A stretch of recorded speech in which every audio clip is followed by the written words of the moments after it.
ఇదొక అవినీతి ప్రాజెక్ట్. కాళేశ్వరం పేకమేడల్లా కట్టారు.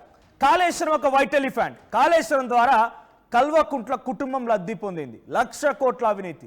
వీటన్నిటికీ చెక్ పెట్టేందుకు రేవంత్ రెడ్డి ప్రభుత్వం అధికారంలోకి వచ్చిన తర్వాత ఓ కమిషన్ ఏర్పాటు చేశారు. అయితే ఆ కమిషన్ సుదీర్ఘమైనటువంటి విచారణ తర్వాత ఏకంగా కేసీఆర్ని, హరీష్ రావుని, ఈటెల రాజేందర్నితో పాటుగా ఒక్కో ఇంజనీర్ సుమారుగా 2-3 సార్లు విచారించింది.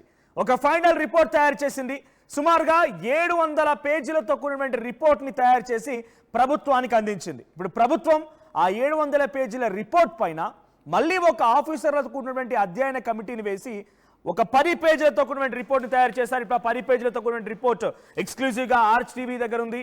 సో ఆ 10 పేజీల రిపోర్ట్ మీకు చూపించే ప్రయత్నం చేస్తాను. ఆ రిపోర్ట్లో మొదటిగా సోల్లీ కేసీఆర్ తప్పు, అన్నిటి పరంగా కేసీఆర్ చేసిందే ప్రధానమైన తప్పు.